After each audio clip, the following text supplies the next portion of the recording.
오늘은 욥기 4장 말씀입니다.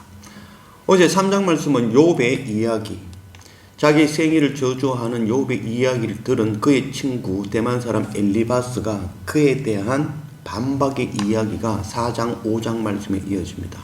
또 6장 7장 말씀은 엘리바스의 그 이야기에 대한 또한 욥의 답변, 이렇게 계속해서 이어집니다. 그래서 3장부터 31장까지의 말씀은 욥과 욥의 세 친구 엘리바스와 빌닷과 소발, 그들의 대답과 반박과 그런 이야기들이 반복 지루하게 이어지고 있습니다. 모든 성경 말씀이 거룩한 말씀이 되어질 수는 없을 것입니다. 그 말씀 가운데에 하나님을 알지 못하는 무지한 자들의 이야기, 즉 3장부터 31장까지의 말씀은 바로 아멘 하면서 또 축복의 말씀을 그것을 인용할 수 있는 그런 말씀은 아니라고 할 수 있겠습니다. 무지한 자들의 이야기를 통해서 우리의 무지함을 깨달아 아는 그런 귀한 말씀 되어지기를 원합니다. 오늘 욥기 4장 1절 말씀, 대만 사람 엘리바스가 대답하여 이르되 누가 네게 말하면 네가 실정을 내겠느냐, 누가 참고 말하지 아니하겠느냐. 동방에서 가장 큰 자요 하나님을 경외하는 자, 의롭다 하는 자요, 그가 사탄의 그런 참소를 통하여서 자기의 재산을 모두 잃어버리고 자녀를 잃어버리고 또 그의 가정이 깨어지고 자기 몸마저도 망가진 그 상황에서 자기의 생일을 저주하며 하나님을 원망하는 그런 이야기를 쏟아내고 말았습니다. 그 이야기를 듣고 있던 이 바로 욥의 친구 대만 사람 엘리바스가 그에 대해서 이야기하는 것입니다. 내가 말하면 네가 실정 내겠느냐, 누가 참고 이야기하지 않겠느냐, 내가 듣다 보다 하니까 내가 말하지 않을 수 없다. 하나님을 원망하는 그 모습을 보면서 엘리바스가 그에 대한 이야기를 하고 있는 것이죠. 3절 말씀, 보라, 전에 네가 여러 사람을 훈계하였고 손이 늘어진 자를 강하게 하였고 넘어지는 자를 말로 붙들어 주었고 무릎이 약한 자를 강하게 하였거늘 이제 이 일이 네게 이름에 네가 힘들어하고 이 일이 내게 닥침에 네가 놀라는구나. 네 경외함이 네 자랑이 아니냐, 네 소망이 네 온전한 길이 아니냐. 엘리바스는 욥을 책망하고 있습니다. 예전에 너처럼 시험당하고 고난당하는 자들에게 가서 그들을 위로한다면서 이야기한 내용들이 네 자랑, 나는 하나님을 경외하기 때문에 내가 복받았다, 내가 온전하다, 그것이 네 자랑이 아니었냐, 그것을 네 소망으로 둔다라고 말하지 않았냐.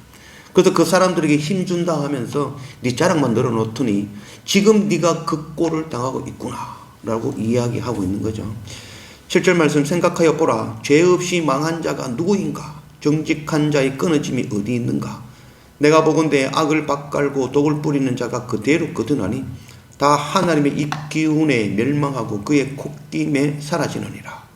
뿌린 대로 거둔다, 우리가 자주 사용하는 말이죠. 뿌린 대로 거두어드리고 죄를 지면 당연히 저주를 받는 것, 그것은 당연한 이야기다. 들어보면 참 맞는 말 같지만 하나님의 말씀에서는 옳지 않죠. 만일 뿌린 대로 거두며 죄 있는 자가 멸망해야 된다면 이 땅에 살아남을 수 있는 자는 단 한 사람도 없죠. 우리의 행위로 의롭다함을 얻을 수 있는 자는 단 한 사람도 없는 것입니다. 생명의 복음의 법이 아니면, 십자가 그 보혈의 은혜가 아니면 단 한 사람도 살아갈 수 없는 것이죠. 하나님의 말씀을 오해하고 있는 것이죠. 또 하나님의 입 기운에 멸망하고 그의 콧김에 사라지느니라. 하나님의 입의 기운을 통해서 네가 멸망한다, 저주를 받았다 이야기하죠. 하나님께서는 천지를 창조하시고 흙으로 사람을 지으시고 그 코에 하나님의 기운, 입 기운, 생기를 불어넣어 우리가 생명, 살아있는 존재가 되게 하셨죠. 하나님의 입의 기운은 멸망하고 저주하는 입의 기운이 아니라 생명을 주시는 입의 기운인 것이죠. 엘리바스는 맞는 말 같지만 하나님을 옳게 알지 못하는 무지한 자의 이야기인 것입니다. 무슬림들은 인샬라라는 말을 자주 사용합니다. 인샬라라는 말은 모든 것이 알라의 뜻이다 하는 거죠. 내가 잘못하든 잘하든 알라의 뜻이라는 거죠. 이 땅에서 선을 행하면 천국으로 가게 되어지는데 그 천국으로 가는 그 길에서 그 다리를 건널 때에 알라가 입기운을 불어 그를 떨어뜨릴 수도 있다는 것이죠. 그것을 알라의 뜻이다, 인샬라다라고 이야기하는 것이죠. 하나님을 알지 못하는 무지에서 나오는 말이라고 할 수 있겠습니다. 12절 어떤 말씀이 내게 가만히 이르고 그 가느다란 소리가 내 귀에 들렸나니 사람이 깊이 잠들 즈음 내가 그 밤에 본 환상으로 말미암아 생각이 번거로울 때에 두려움과 떨림이 내게 이르러서 모든 뼈마디가 흔들렸느니라. 그때에 영이 내 앞에서 지나매 내 몸에 털이 쭈뼛하였느니라. 그 영이 서 있는데 나는 그 형상을 알아보지는 못하여도 오직 한 형상이 내 눈앞에 있었느니라. 그때에 내가 조용한 중에 한 목소리를 들으니 사람이 어찌 하나님보다 의롭겠느냐, 사람이 어찌 그 창조하신 이보다 깨끗하겠느냐. 엘리바스는 자기가 밤에 꿈에 환상으로 본 것을 영적 체험을 이야기하고 있습니다. 어떻게 사람이 하나님보다 의로울 수 있겠느냐. 참 맞는 말씀이죠. 의로우신 분은 오직 하나님 한 분밖에 없죠. 하나님보다 깨끗한 일은 이 세상에 있을 수가 없죠. 영적인 체험을 통해서 하는 이야기, 그것은 사실일지 모르지만 그것을 해석하는 엘리바스의 말은 틀렸다 할 수 있겠죠. 그래서 의로우신 하나님께서 행하신 그런 저주, 네게 내린 이 모든 저주는, 고난은 다 합당한 것이다. 그래서 우리가 알지 못하는 죄 때문에 하나님께서 벌을 내리셨고 그 벌은 정당한 것이다 라고 이야기하는 것이죠. 영적 체험, 방언을 이야기한다고 해서 그것이 다 옳다라고는 할 수 있겠죠. 그것을 정확하게 해석하고 그 뜻을 분별할 줄 알아야 된다 할 수 있겠습니다.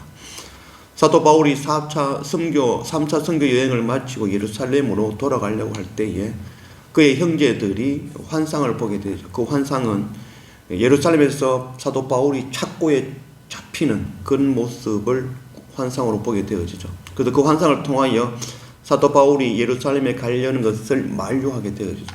그때 사도 바울은 옳다, 그 환상이 옳다, 그 환상대로 나는 예루살렘에 가서 잡혀야 될 것이고 그게 다시 로마로 보내지고 로마에서 생명의 복음을 전하겠다, 그것이 하나님의 뜻이다. 그 사도 바울은 예루살렘을 가고 예루살렘에서 착고에 잡혀 로마로 압송되어지고 로마에서 복음 전하며 그곳에서 순교하게 되어진 것이죠. 환상을 보는 것이 다 옳은 것이 아니고, 방언을 한다고 다 옳은 것이 아니고, 그것을 어떻게 해석하며 어떻게 하나님의 말씀을 깨달아 아느냐, 그것이 더 중요하다 할 수 있겠습니다. 엘리바스의 이야기는 사실은 이야기 같지만 그것을 통해서 거짓을 이야기하고 있는 것이죠. 이방 종교들이, 이단들이 하는 그런 방법이라 할 수 있겠습니다. 날마다 말씀과 예배를 통하여 우리의 영이 열리고 하나님의 말씀 속에 숨겨진 그 참뜻을 깨달아 아는 그런 우리가 되어지기를 원합니다. 엘리바스의 그 말 속에는 욥 너는 지금 고난을 당하고 있으니 죄인이지만 그 말 뒤에는 나는 지금 고난을 당하고 있지 않으니까 나는 지금 의인이다라는 것을 우회적으로 이야기하고 있는 것이죠. 세상에 의로운 자는 단 한 사람도 없죠. 율법의 행위를 통하여 의롭다함을 받을 자는 단 한 사람도 없는 것입니다. 우리가 이 율법의 법에 갇혀있는 우리가 되어지질 않기를 원합니다. 사람이 고난당하면, 죄를 지으면 고난당하는 것이 당연하다 여기는 그런 율법에서 벗어나 생명의 복음의 법에 우리가 사로잡힐 줄 아는 그런 우리가 되어지기를 원합니다. 또한 율법의 법 안에서 저주하며 또한 스스로를 자책하며 두려워 떠는 자들, 그들을 바로 생명의 복음의 법으로 인도하여 하나님께로, 주께로 인도하는 그 사명을 감당하는 그런 우리 모두가 되어지기를 원합니다.